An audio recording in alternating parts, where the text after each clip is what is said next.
Ladies and gentlemen, welcome back to Obsessive Compulsive Gaming. I am the Obsessive Compulsive Gamer, and this is my top 5 life lessons I have learned from playing Souls-like video games. So dear viewer, if you don't mind, don't forget to subscribe to the channel and like this video. Now, I'm sure I don't have to tell most, if not all of you watching this, what a Souls-like video game is. They tend to be very difficult video games with very difficult boss fights.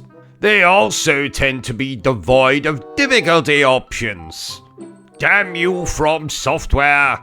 But they're also some of the most respected video games in our modern age. Games like the Dark Souls series, Bloodborne, Neo, Lies of P, Code Vein, and the recently released AI Limit, and the first Berserker Kazan.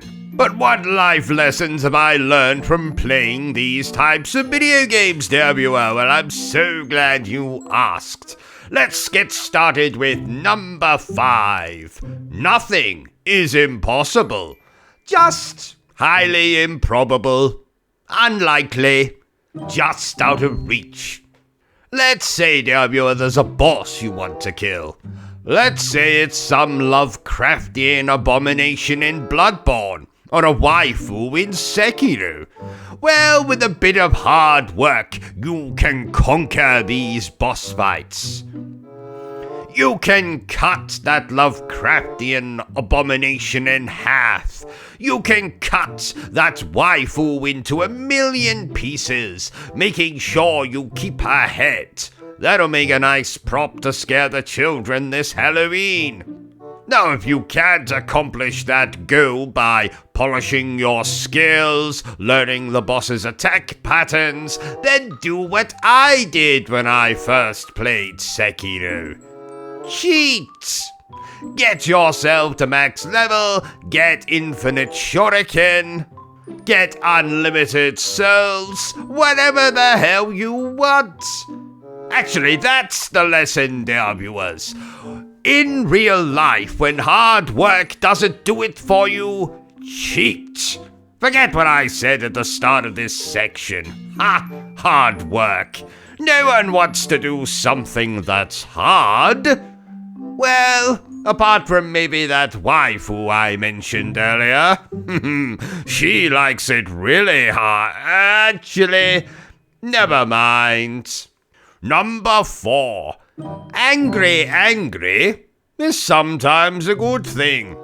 Have you ever got angry playing a Souls-like game, dear viewer? You have? Amazing! Me too! Let's have lunch sometime. You're paying. Anyway, that rage you get when you've attempted a boss fight 1,236 times is exactly what you need to take out into the real world. There's lots of exciting opportunities for angry people. For example, you could get a job as the Incredible Hulk or as someone's private security. Actually, I need a bodyguard. You can work for me. But you're paying. Souls-likes have taught us that sometimes anger can be, albeit rather rarely, a good asset.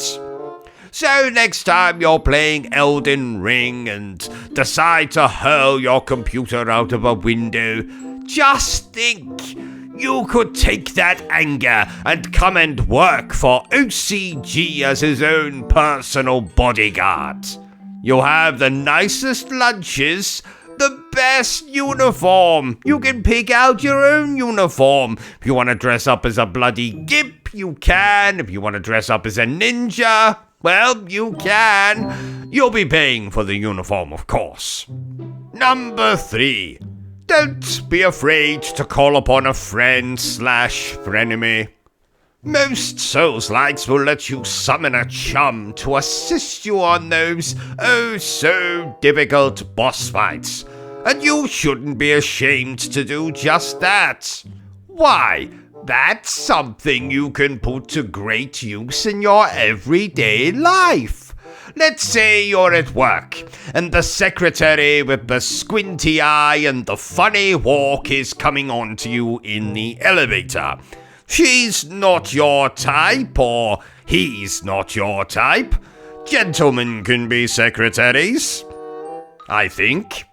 Anyway, the gruesome secretary is coming on to you. You're not interested, but you're in an elevator, a confined space. They are pressing themselves against you very suggestively. This is most definitely a boss fight now. You need help. When lo, an idea. Yes, you can call up your chum, who just so happens to be downstairs at this very moment. You're sure this hideous secretary is just their type, so you can summon them to the elevator to take over the fight, so to speak. And don't worry, the secretary probably won't notice. They have a squinty eye, after all. Number 2. Loved ones are most definitely not fireproof. In games like Dark Souls, bonfires are places of respite, where you can rest, upgrade your character, all of that bollocks. But pay heed, dear viewer. In real life, bonfires can be dangerous places, and certainly not somewhere you want to upgrade or hide from enemies, as I myself learned back in 2018 when I decided to stop at such a bonfire with my wife at the time. We were in the middle of a particularly realistic Dark Souls LARPing session and thought we'd warm ourselves by the fire.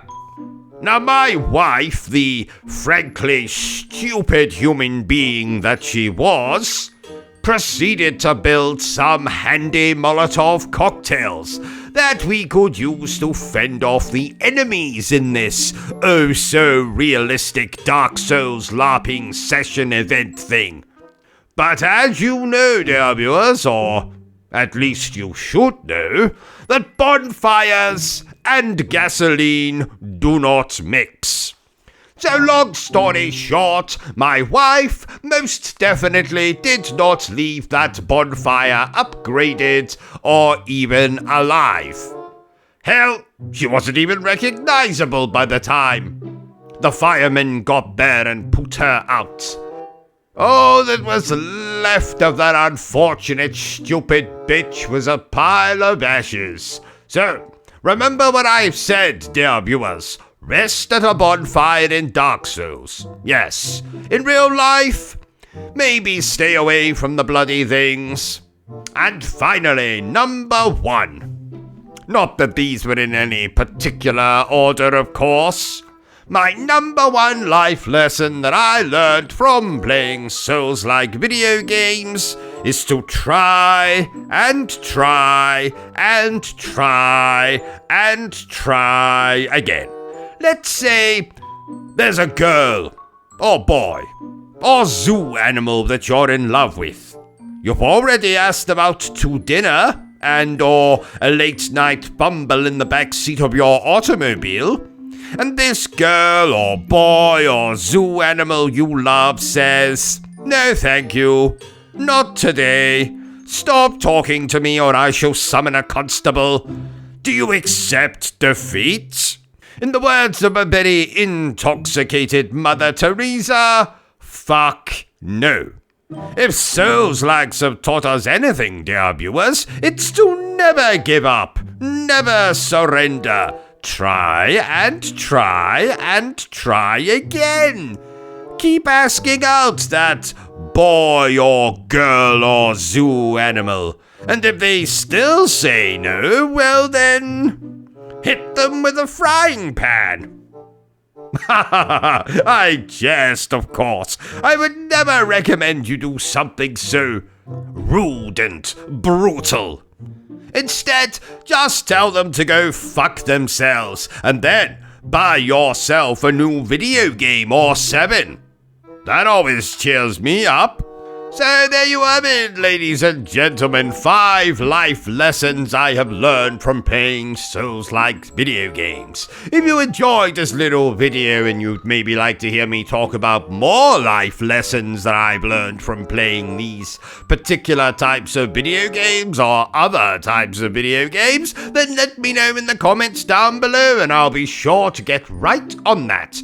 In the meantime, remember the single most important thing I always tell you, dear viewer, and that is to always stay obsessed with gaming.